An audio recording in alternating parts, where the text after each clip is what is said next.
우리 이 시간 하나님의 말씀 봉독하도록 하겠습니다. 몸이 불편하시지 않다면 함께 일어나셔서 하나님의 말씀 야고보서 1장 2절부터 4절까지의 말씀입니다. 우리 한 목소리로 합독하도록 하겠습니다. 내 형제들아, 너희가 여러 가지 시험을 당하거든 온전히 기쁘게 여기라. 이는 너희 믿음의 시련이 인내를 만들어내는 줄 너희가 알미라. 인내를 온전히 이루라. 이는 너희로 온전하고 구비하여 조금도 부족함이 없게 하려 함이라. 아멘. 자리에 앉으시겠습니다. 우리가 인생을 살다 보면 원하지 않는 이 고난과 시험을 당할 때가 있지 않습니까?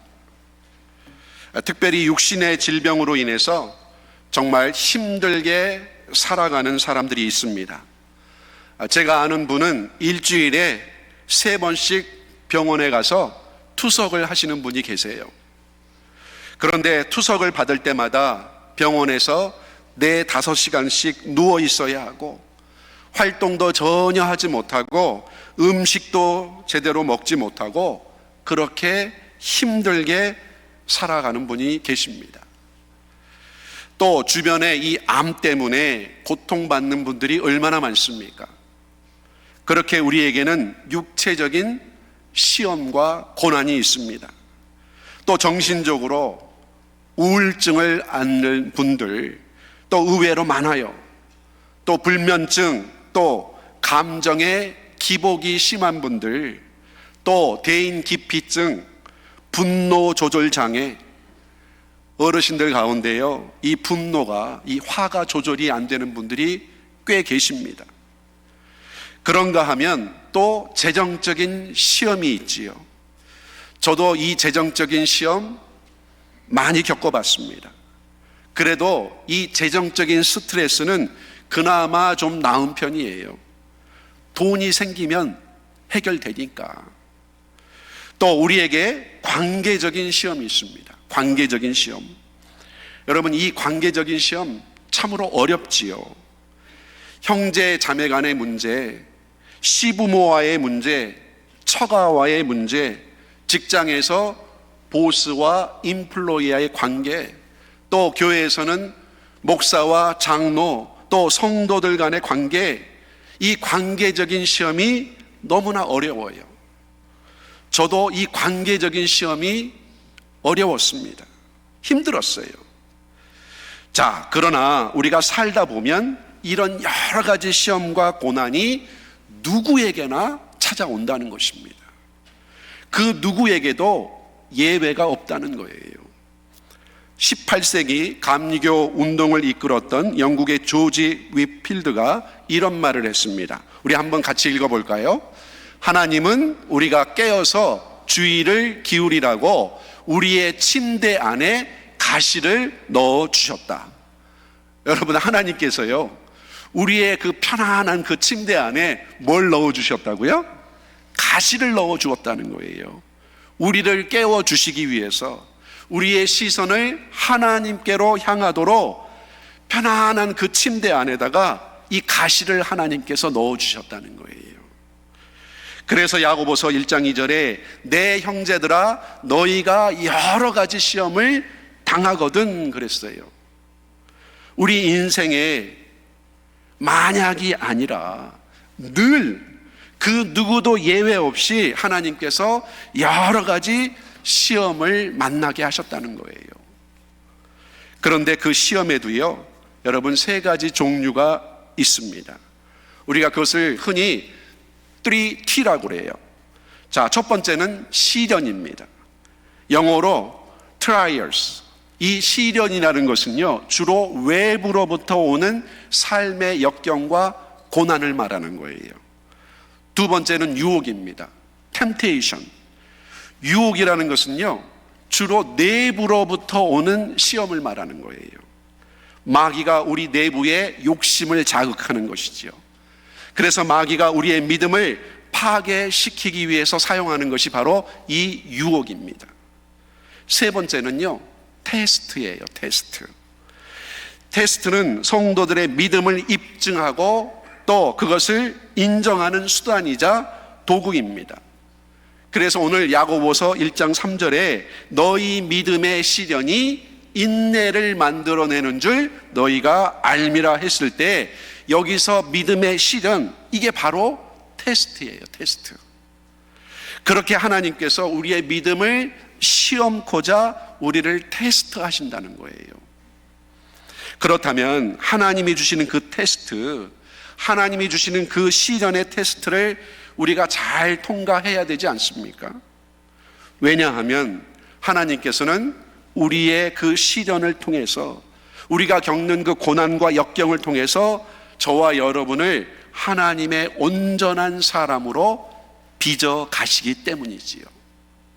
자, 그렇다면 하나님이 우리에게 주시는 그 시험과 시련, 우리가 어떻게 반응해야 될까요? 자, 첫 번째로 온전히 기쁘게 여겨야 합니다. 온전히 기쁘게 여겨야 돼요. 우리 다 함께 야고보서 1장 2절의 말씀 한번 같이 읽어보겠습니다. 내 형제들아, 너희가 여러 가지 시험을 당하거든 온전히 기쁘게 여기라. 아니 목사님, 시험을 당하는데, 고난과 역경을 당하는데, 환난을 당하는데 기뻐하라고요? 여러분, 우리가 시험을 당할 때, 보통 시련을 당할 때 자연스러운 우리의 반응이 무엇입니까? 오 할렐루야, 주님 감사합니다. 제가 얼마나 이 시련을 기다렸는데, 이것을 놓고 얼마나 오랫동안 기도했는데 이제서야 시련을 주시는군요. 여러분, 그런 사람 보셨어요? 오 주님, 나는 시험 받는 것이 너무 즐겁습니다. 그런 사람 아무도 없어요. 우리가 학교 다닐 때 이 학기말고사, 중간고사 앞에 놓고 너무 기뻐하는 학생 보셨어요? 시험 받는 것을 즐거워하는, 시험 보는 것을 즐거워하는 학생 없습니다. 나 오늘 시험 봐요 하면서 즐거워서 나가면요, 정상이 아니지요. 그런 아이가 있으면요, 여러분 빨리 병원에 데리고 가셔야 돼요. 정상이 아니지요. 시험이 올 때 기쁘게 여기는 거 자연스러운 반응이 아닙니다.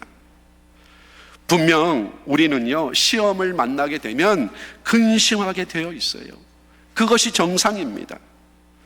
예수님께서도요, 십자가의 고난을 앞두시고 겟셋마네 동산에서 기도하실 때 고통스러워 하셨어요. 마가복음 14장 33절 이하에 보시면 베드로와 야고보와 요한을 데리고 가실새 심히 놀라시며 슬퍼하사 말씀하시되 내 마음이 심히 고민하여 죽게 되었으니, 그렇게 고통스러워 하셨어요. 또 히브리서 5장 7절 말씀 보세요. 그는 육체에 계실 때에 자기를 죽음에서 능히 구원하실 이에게 심한 통곡과 눈물로 간구와 소원을 올리셨다고 그렇게 기록하고 있어요. 여러분, 우리 예수님께서도 괴로워하셨고요, 눈물을 흘리셨고요, 고민하셨고 통곡하셨다는 거예요. 그렇다면 여러분, 온전히 기쁘게 여기라 라는 이 명령은요, 우리의 관점과 우리의 시선을 말하는 것입니다. 우리의 관점과 시선이 이제는 바뀌어야 된다는 거예요. 여러분, 여기 기쁘게 느끼라고 하지 않았습니다. 기쁘게 여기라 그랬어요. 여기라. 베드로전서 1장 6절에도 그러므로 너희가 이제 여러 가지 시험으로 말미암아 잠깐 근심하게 되지 않을 수 없으나 오히려 크게 기뻐하는도다. 여러분, 우리가 잠깐 근심하게 되지 않을 수 없으나 오히려 크게 기뻐할 수 있다는 거예요.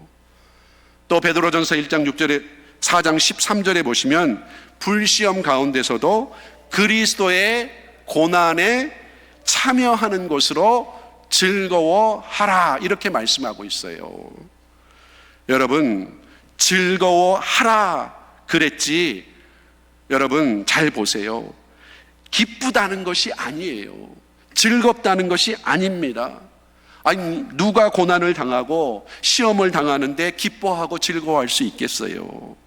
그러나 기쁘게 여기라는 것이지요.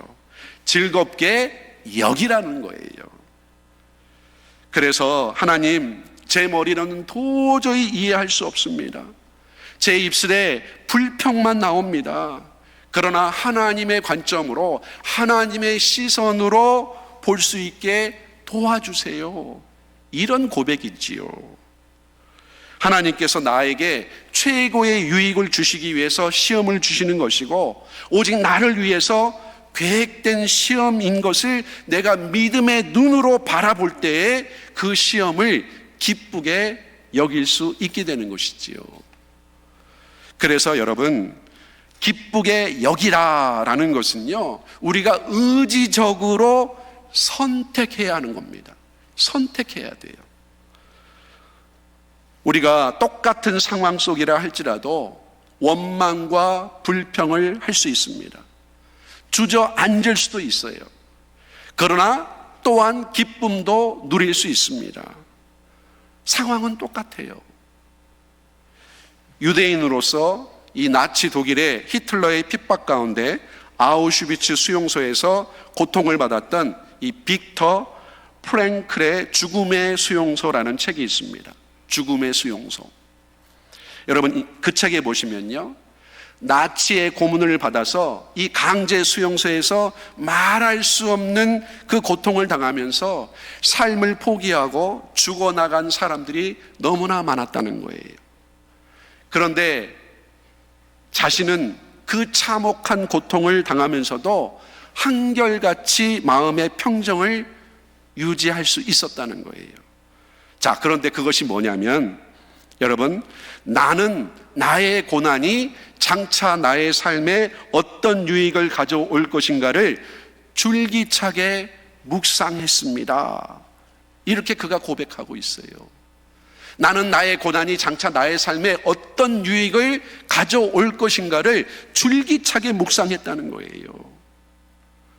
그가 고난이 가져다 줄 그 유익을 생각하고 그것을 바라보기로 의지적으로 선택했다는 것이지요. 의지적으로. 그런데 많은 사람들이 포기하고 주저앉고 소망이 없으니까 금방 좌절하게 되고, 소망을 놓은 지 얼마 되지 않아서 일주일 만에, 열흘 만에 시체로 나가는 사람들이 너무나 많았다는 거예요. 여러분, 우리가 의지적으로 시험을 당하거든 온전히 기쁘게 여겨야 한다는 것입니다. 기쁘게 여기지 않으면요, 우리가 소망을 다 잃게 되고, 소망을 잃게 되면요, 결국 모든 것을 다 잃게 되는 거예요. 그래서 우리가 시험을 당하거든 온전히 기쁘게 여기는 것을 의지적으로 선택해야 된다는 겁니다. 우리 다 함께 히브리서 12장 2절의 말씀 한번 같이 읽어보도록 하겠습니다. 믿음의 주요 또 온전하게 하시는 이인 예수를 바라보자. 그는 그 앞에 있는 기쁨을 위하여 십자가를 참으사 부끄러움을 개의치 아니하시더니 하나님 보좌 우편에 앉으셨느니라. 예수님께서요, 의지적으로 기쁨을 위해서 십자가를 참으시고 부끄러움조차도 개의치 아니하셨다는 거예요. 여러분, 여자들이 결혼하면 애를 낳지 않습니까? 그런데 그 해산의 고통이 얼마나 힘듭니까? 저도 제 아내가 새 아이를 낳을 때 그 옆에서 지켜보면서요, 너무너무 미안하더라고요. 아내가 너무 힘들어하니까 꼭 제가 죄를 진 기분이었어요. 그런데 애가 한 명씩 나올 때마다 제 아내가 대단해 보이는 거예요. 해산의 고통, 그 고통과 진통을 다 겪으면서 여러분, 여자들이 포기한다는 말 합니까? 애 낳으면서 나 포기해, 이런 말 하지 않아요. 왜냐하면 진통 후에 올 기쁨을 바라보기 때문이지요. 그러므로 시험과 고난 후에 임할 기쁨을 바라보시고 시험을 당하거든 온전히 기쁘게 여기라는 것입니다. 우리가 시험을 당할 때 정말 온전히 기쁘게 여길 수 있어야 된다는 거예요. 그렇게 우리 인생에 여러분 여러 가지 시험을 당하거든 온전히 기쁘게 여길 수 있는 그런 믿음의 성도들이 다 되시기를 주님의 이름으로 축복합니다. 두 번째는요, 믿음의 시련이 인내를 만들어내는 줄을 알아야 합니다. 믿음의 시련이 인내를 만들어내는 줄을 알아야 돼요. 야고보서 1장 3절의 말씀 보세요. 이는 너희 믿음의 시련이 인내를 만들어내는 줄 너희가 알미라. 자, 여기 믿음의 시련, 이 시련이 뭐라고 되어 있습니까? 테스트라고 되어 있어요. 테스트. 영어 성경에 보시면요, 테스팅이라고 되어 있습니다. 테스팅. 그러니까 여러분, 인내는요 저절로 이루어지는 것이 아니라는 거예요. 인내는 반복적으로 습관적으로 우리의 삶에 훈련시키고 발전시키는 그 과정이 있어야만이 인내가 생기잖아요. 여러분, 성경에서도 이 인내를 얼마나 강조하고 있습니까? 고린도전서 13장 사랑장에 보시면 제일 먼저 나오는 것이 사랑은 오래 참고예요. 오래 참고. 또 성령의 9가지 열매를 말씀하고 있는 이 갈라디아서 5장 12절에도요 여러분 오래 참음이 나오고 있어요. 오래 참음. 그런데 인내라는 그 성품, 우리의 삶 속에 쌓기가 쉽지가 않지요. 왜 그렇습니까? 인내라는 것은요 시련을 통해서야만이, 환난을 통해서야만이 입을 수 있기 때문에 그래요. 그래서 믿음의 시련이 인내를 만들어내는 줄 너희가 알미라 그랬어요. 알미라. 우리가 알아야 된다는 거예요. 그런데 여러분, 여기 안다는 이 동사, 이 기노스코, 헬라어로 기노스코는요 시련을 통해서 개인적인 경험과 체험을 통해서 알게 된다는 거예요. 여러분, 여러분의 자녀 가운데 둘을 가지신 분도 계시고 또 셋도 가지신 분이 계실 거예요. 첫 아이가 티네이저 과정을 거칠 때 여러분 고생 많이 하셨지요. 그런데 둘째 아이는 조금 쉽습니다. 셋째 아이는 조금 더 쉬워져요. 왜냐하면 우리 안에 인내가 쌓였기 때문이지요. 그러나 처음 겪을 때에는요 황당한 거예요. 아니 뭐 저런 놈이 다 있어. 아니 당신과 나 사이에 어떻게 저런 놈이 나올 수 있어? 황당하잖아요. 그런데 여러분 생각해 보세요. 우리도 자랄 때 그랬다는 거예요. 우리가 아는 거예요. 인내를 만들어내는 줄 알미라. 그렇게 하나님께서 믿음의 테스트를 통해서 우리에게 인내를 만들어 주신다는 겁니다. 그래서 여러분, 우리 하나님은요 그 모든 테스트를 통해서 그 믿음의 시련을 다 통제하고 계시는 하나님이세요. 그러나 우리는 하나님의 그 크신 계획을 볼 수가 없잖아요. 그 계획이 안 보이잖아요. 그래서 언제 그 시련이 끝나는지, 또 그 시련이 언제 시작되는지, 또 얼마나 더 큰 시련으로 다가올지 우리는 전혀 알지 못합니다. 그러나 분명한 것은요 하나님께서 우리에게 감당할 시험만 주신다는 거예요. 감당할 시험만. 여러분, 우리가 너무나 잘 아는 말씀이 있잖아요. 우리 고린도전서 10장 13절의 말씀 한번 같이 읽어보도록 하겠습니다. 사람이 감당할 시험 밖에는 너희가 당한 것이 없나니 오직 하나님은 미쁘사 너희가 감당하지 못할 시험 당함을 허락하지 아니하시고 시험 당할 즈음에 또한 피할 길을 내사 너희로 능히 감당하게 하시느니라. 아멘.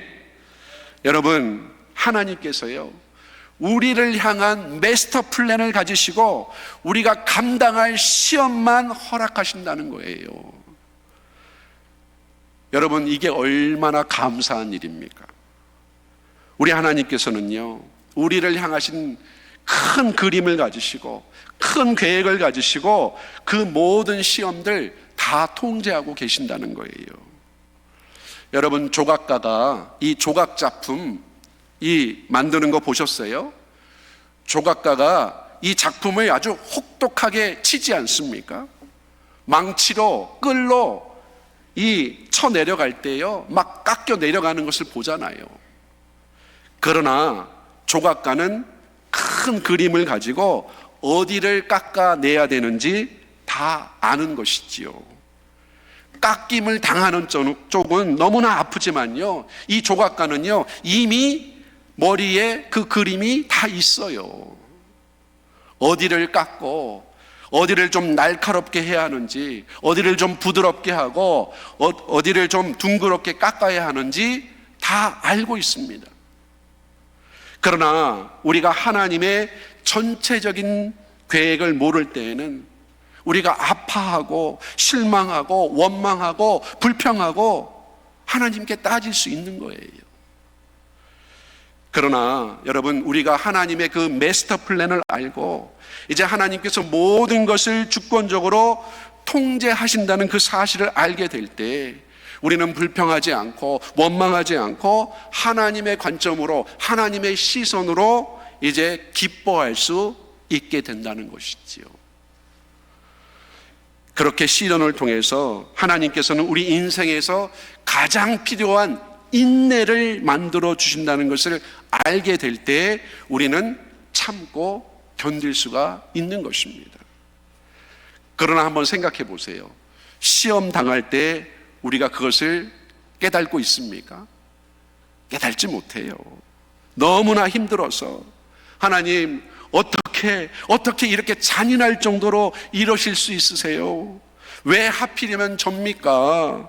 왜 저만 이렇게 고난을 겪어야 합니까? 이렇게 불평할 수 있지요. 그러나 모든 것이 다 지나고 나면 그것이 하나님의 은총 가운데 그래도 하나님께서 나에게 감당할 시험만큼만 주셨구나, 그제서야 깨닫게 되잖아요. 제가 얼마 전에 이 차를 타고 가면서 라디오를 통해서 나오는 설교를 들었는데 시련에 관한 설교였어요. 어느 미국 목사님이 시련에 관한 설교를 하시는데 이런 말씀을 하시는 거예요. 하나님께서 하나님의 자녀를 불 가운데로 집어넣으실 때는요, 하나님의 시선이 두 군데로 고정이 되어 있다는 거예요.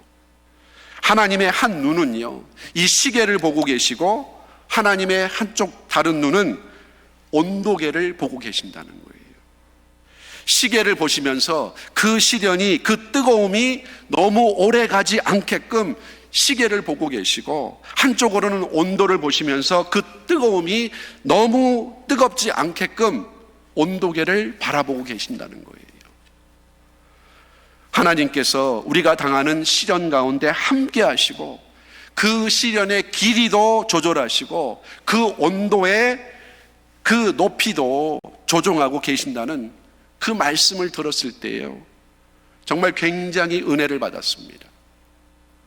여러분, 하나님께서요 정확하게 시간을 정하시고 우리가 견디지 못해서 쓰러질까 봐 우리가 감당할 수 있을 만큼 시간을 정해 놓으시고 그렇게 시계를 계속 보고 계신다는 거예요.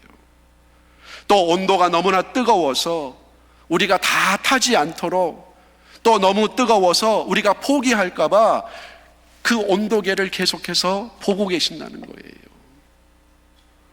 그 말씀을 들으면서 정말 큰 위로를 받았습니다. 여러분, 우리 하나님, 우리가 시험 당할 때 우리와 함께 하시는 하나님이세요. 그리고 우리가 감당할 시험만큼만 허락하시는 하나님이세요. 그리고 그 시험을 통해서 이제 저와 여러분을 하나님의 사람으로, 믿음의 사람으로 만들어 가시는 것이지요. 그래서 인내만이 모든 시험을 이길 수 있다는 것입니다. 우리 다 함께 로마서 5장 3절 4절 말씀 한번 같이 읽어보도록 하겠습니다. 다만 이뿐 아니라 우리가 환난 중에도 즐거워하나니 이는 환난은 인내를, 인내는 연단을, 연단은 소망을 이루는 줄 알미로다. 아멘.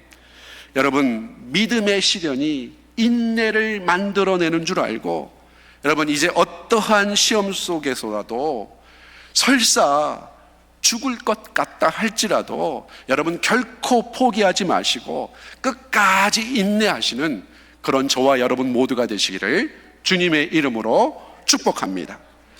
자, 마지막 세 번째는요, 우리가 인내를 이루는 일에 복종해야 합니다. 인내를 이루는 일에 우리가 복종해야 돼요. 우리 다 함께 야고보서 1장 4절 말씀 함께 읽어보겠습니다. 인내를 온전히 이루라. 이는 너희로 온전하고 구비하여 조금도 부족함이 없게 하려 함이라. 여러분, 여기 인내를 온전히 이루라고 했습니다. 명령문으로 말씀을 하고 있어요. 명령문으로 인내를 온전히 이루라. 여러분, 여기 인내를 온전히 이루라, 이 말씀은요, 하나님의 테스트에 합격하라는 말씀이에요. 합격하라. 하나님께서 테스트를 통해서 우리의 그 믿음이 합격인지 불합격인지 보신다는 거예요. 여러분, 학교도 마찬가지고 직장도 마찬가지예요. 학교에서 우리가 그동안 얼마나 시험을 많이 봤습니까? 여러분, 목사도요, 시험 봐서 합격해야 목사하는 거예요. 또 회사에서도 직장에서도 여러분 시험 많이 보지 않습니까? 여러분, 보험 설계사들 여러분 해마다 시험 본대요. 해마다. 여러분, 시험 보지 않고 일할 수 없어요. 시험을 봐야 우리가 어떤 면이 부족한지를 알 수 있잖아요. 그래서 시험을 통해서 우리의 실력이 향상되는 거잖아요.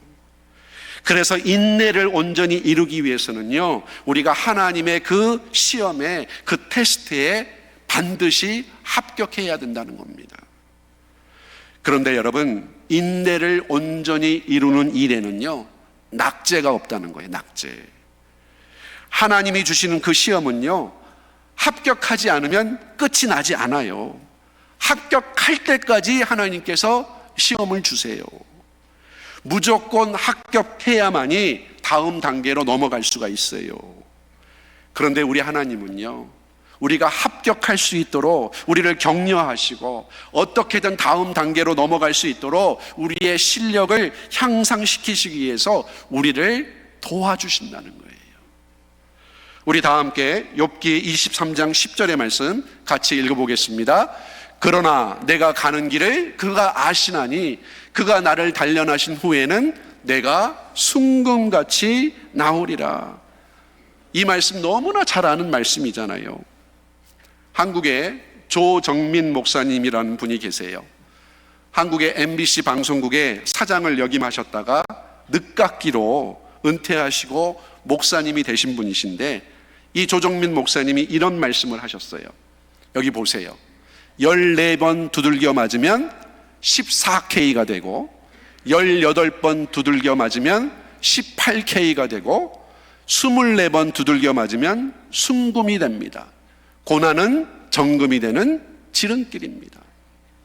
여러분, 14번 두들겨 맞으면요 14K 골드가 되고 18번 두들겨 맞으면 18K 골드가 되고 24번, 24번 두들겨 맞으면요 골드, 정금이 된다는 거예요.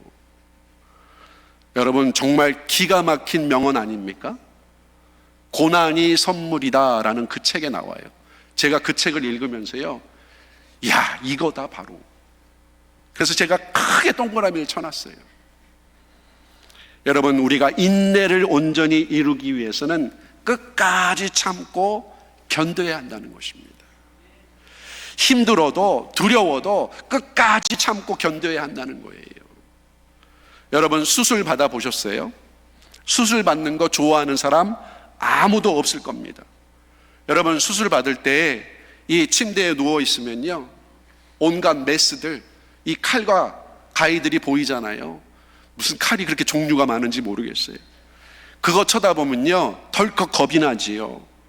그리고 이제 마지막으로 의사나 간호사가 와서 이 마취를 하잖아요. 그러면은 이제 나도 모르는 사이에 잠이 들지요. 그리고 마취에 깼을 때 이 수술한 부분들이 이제 당기고 좀 아프기 시작하잖아요. 여러분, 수술하는 것 좋아하는 사람 아무도 없습니다. 그런데 왜 수술을 받지요? 나으려고, 좋아지려고. 그래서 힘들어도 두려워도 끝까지 참고 견디는 것이잖아요. 그런데 수술 받으러 들어갔다가 무서워서 수술복 입고 도망치는 사람 있습니까? 아니에요. 포기하지 않고 끝까지 견뎌야 나을 수 있으니까 견디는 거예요. 여러분, 우리가요 끝까지 참고 견뎌야 한다는 것입니다. 인내를 이루는 일에 우리가 복종해야 된다는 거예요. 왜냐하면 우리에게는 시험에 분명한 목표가 있기 때문에 그래요. 자, 우리 다 함께 야고보서 1장 4절의 말씀 다시 한번 읽어보도록 하겠습니다. 인내를 온전히 이루라. 이는 너희로 온전하고 구비하여 조금도 부족함이 없게 하려 함이라. 여러분, 이 말씀은요 하나님께서 우리에게 완전하게 퍼펙트하게 영적 성숙을 이루어라 이런 말씀이 아니에요. 온전하다라는 말은요 구약 시대에 하나님 앞에 제물을 드릴 때 그 제물이 흠이 없고 자질이 우수하다라는 그런 의미가 있습니다. 또 여기 구비하다라는 말은요 모든 부분에서 최대한으로 개발된 상태를 말하는 거예요. 그러니까 여기 너희로 온전하고 구비하여, 이 말은요 모든 부분에서 최대한으로 개발된 성숙한 그리스도인의 모습을 말하는 것입니다. 그러므로 시험을 당하거든 여러분, 하나님께서 나를 성숙하게 만드시려고 이렇게 시련을 주시는구나 이렇게 생각해야 된다는 거예요. 여러분, 성경에 많은 인물들 보세요. 모세는 광야에서 40년 동안 양을 쳤습니다. 다윗은 사울 왕을 피해서 몇 년을 도망 다녔는지 몰라요. 여러분, 요셉과 다니엘, 또 바울과 베드로, 심지어 예수님조차도 시험을 당하셨습니다. 예수님은 우리의 구원을 위해서 그 모든 시험들 다 참으셨어요. 그러므로 시험을 당하거든 인내를 이루는 일에 우리가 복종해야 된다는 겁니다. 말씀을 마치고자 합니다. 그러므로 시험을 당하거든. 하나님께서 우리에게 시험 주시는 것이요 여러분, 우리의 영적 성숙을 위해서 시험을 주신다는 거예요. 우리 다 함께 에베소서 4장 13절의 말씀 함께 읽겠습니다. 우리가 다 하나님의 아들을 믿는 것과 아는 일에 하나가 되어 온전한 사람을 이루어 그리스도의 장성한 분량이 충만한 데까지 이르리니. 여러분, 결국 영적 성숙이라는 것은요 여러 가지 시험을 통해서 결국 예수님을 닮아가야 한다는 거예요. 예수님. 그런데 여러분, 우리가 예수님을 닮아가려고 노력할 때에요 그냥 닮아가는 게 아니라 성령님께서 우리를 도와주신다는 거예요. 요한복음 14장 26절 말씀 다 함께 읽어보겠습니다. 보혜사 곧 아버지께서 내 이름으로 보내실 성령, 그가 너희에게 모든 것을 가르치고 내가 너희에게 말한 모든 것을 생각나게 하리라. 아멘. 여러분, 성령님께서요 우리에게 그 시험, 그것을 이겨낼 수 있도록 가르쳐 주시고 생각나게 해 주신다는 거예요. 그러므로 오늘 주신 말씀처럼 시험을 당할 때 온전히 기쁘게 여기시고 이제 믿음의 시련이 인내를 만들어내는 줄을 확실히 깨달으시고 이제 끝까지 참고 인내하는 일에 복종할 수 있는, 그래서 온전한 영적 성숙을 이루어서 예수님을 닮아가는 귀한 믿음의 삶을 살아가시는 저와 여러분 모두가 되시기를 주님의 이름으로 축원합니다. 함께 기도하시겠습니다. 하나님 아버지, 참으로 감사합니다.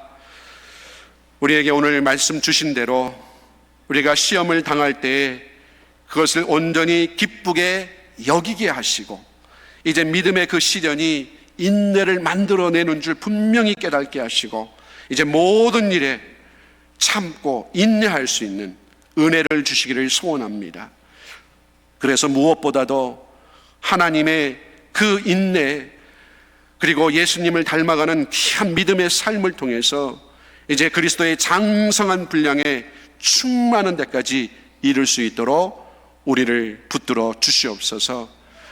왜 나만 겪는 고난이냐고 불평하지 않게 하시고, 이제 고난의 그 뒤편에 있는 그 주님이 주실 그 축복을 미리 바라볼 수 있는 그런 믿음의 성도들 다 되게 하여 주옵소서. 모든 것 감사드리오며 예수님의 이름으로 기도드리옵나이다. 아멘.